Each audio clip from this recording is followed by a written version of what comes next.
Man, it's so many. I can literally go 2 or 3 teams. Let's do it.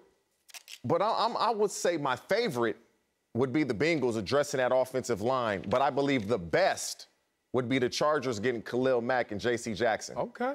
You get 2 guys that are impactful. Yeah. And it kind of goes back to the Tyreek Hill thing. The Chargers wanted to get Khalil Mack to pressure Mahomes. They wanted to sign J.C. Jackson to cover Tyreek. Now, like, oh, it's a luxury. We can relax somewhat.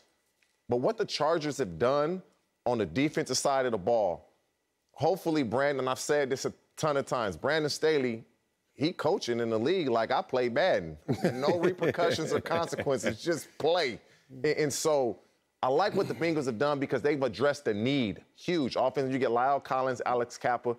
They've addressed that offensive line. But what the Chargers went and added players that are difference makers, game changers. And so my favorite, the Bengals, but I believe the best moves were made by the Los Angeles Chargers. Man, I can sit here and juggle and act like, oh, man, all these great moves, but there's one that just stands out. Stop playing.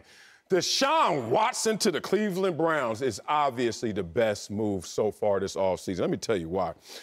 In simple, he went to the best roster in terms of construction that needed him, and he got the most for his services. And let's be real, he ain't even serviced anybody last year. And we don't know when he gonna service somebody going forward. Ooh, you talking about winning in life. Shout out to David Mulugeta for making this happen. Wait a minute. Did I just hear that he got the highest guaranteed contract in NFL history on a roster that was only missing one player, the quarterback? He just so happens to be a quarterback. And he goes to the situation with maybe the most loyal fan base as long as you're out there producing.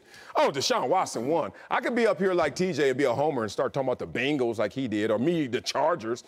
And I love all those moves, and I wish I could do that, but I did that with the Brooklyn Nets and Clippers topic, so I'm going to stop right now and keep it objective. Nah, seriously, Deshaun Watson going to a situation that was prime for a quarterback, especially one of his status, to come in there and take this team over the hump.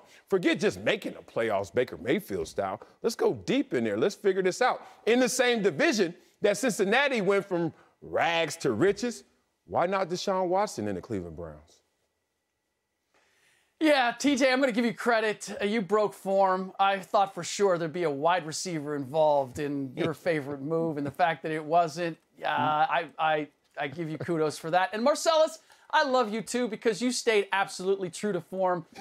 Who got the most money? Oh, that's the best. That was the best move. What else we doing here? For me, I'm much more selfish. It's about the entertainment value. What move do I think is going to make this season most interesting and captivating and have me watching as many games as I possibly can? It's Russell Wilson going to the Denver Broncos because now we have an AFC West that is, oh my God.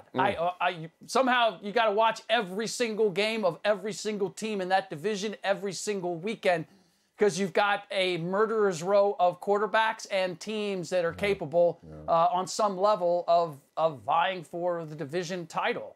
And it also gives us some soap opera here because we need to find out, were the problems in Seattle? What part did Russell Wilson play in those? Was it all Pete Carroll? Was it all the supporting cast? Or did Russell have a part in that?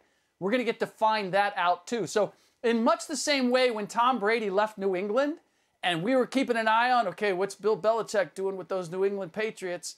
And what's Tom doing with the Tampa Bay Buccaneers? We're going to go through that same dual interest in terms of, okay, what are the Seahawks doing?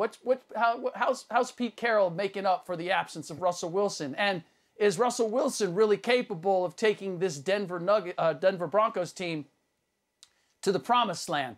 All of that is why if I look at any of the other moves, and yes, I'm going to say it again, I know you guys are enthralled with Tyreek Hill and that he's going to make the Miami Dolphins a Super Bowl contender. I don't see that or any of the other moves having an impact on the total power structure. And yes, not even Deshaun Watson, since we don't know when he's actually going to be available to the Cleveland Browns. For me, it's Russell Wilson going to the Denver Broncos. That affects the power structure of the AFC and the NFL overall more than any other move I can think of. You know, this has been the best offseason that I can recall in the National Football League. There has not, they need to do this every year. Because the guys changing teams, and it's not just guys, these are dudes. Like the NBA. These are dudes. Names. Changing teams.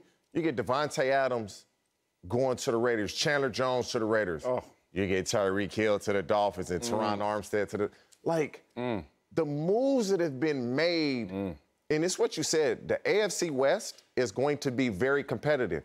So is the AFC North. Yes. You look at that. The Bengals have upgraded, and like Marcellus said, so did Cleveland. and so you would assume Baltimore is going to be good. Pittsburgh is going to be Pittsburgh every single year. But what the Chargers have done, you got one of the top 7 quarterback in the league in Herbert. This defense now with Staley, you're a defensive coach. Let's fortify this defense. No more excuses. You got Bosa, you got Khalil Mack. I just like the moves that the Chargers have made because that division they're in. You talk Russell Wilson, offensive. You talk the Raiders, offensive. You talk Kansas City, offensive. What did the Chargers go do? We're going to go get these guys on defense so they can help us out. That's why I like those moves. Yeah, you know what? I mean, knowing the Chargers as well as I do, first year after Herbert, splash, they went after that offensive line. Let's shore it up. This year, after they realized, hey, we still outside the club trying to get into the playoffs, all right, let's go get this defense right. Remember Brandon Staley, defensive coordinator, the reason he got the job, he was the #1 defense with the Los Angeles Rams. So we're going to get there. But no shots taken at my Chargers, TJ. Tomorrow Herbert, a top 7. I hate when people say you top 7. That means you 7th. Like, what do you mean top 7? What are you going to be 4 and you're going to say top 7? So why are you calling him 7? Isn't it always subjective? Subjective. He may be top 5. You're right. I just love when we say top 7. It's like, you know he's 7 then in your rankings. Okay, let's get to this because I am going to have my season tickets at home, obviously. But this year, AFC West, you got to have season tickets on the road just to go travel with your team. Go see these other teams because, damn, it's going to be contentious. But that AFC North is going to be gangster out there, gang-related, Snowfall style. Let me quote Franklin's mama. And this is one's interesting if y'all don't watch Snowfall. She said, baby, not only do they win, but you lose. The reason I'm looking at the Cleveland situation is not only do they win and get their quarterback, but let's just be real about the Baker Mayfield narrative. He losing right now. And some people want to see him sweat, want to see him feel that pressure, see how that plays out for Baker Mayfield, because Baker Mayfield wanted to go to Indy. They say, nah, son. And then Baker Mayfield sits still. All right, I want a trade request. No, son, you ain't going anywhere. Then they bring in Jacoby Brissett on him. Like, the drama and collateral damage that comes from these moves, to me, is exciting. It's not just the entertainment value, as you said, Slick, in terms of, wow, look at the weapons. We know the NFL is going to always put out a tremendous product. But now they're kind of going into a different lane, a different genre in terms of the drama. Like, talking about riches to rags, not rags to riches. Baker Mayfield was potentially in contract extension talks after that playoff run, right? Like, that's $200 million. And now my man sitting there can't even find a job or even a backup situation right now. Hate to say it, not rooting for it, but it is pretty interesting.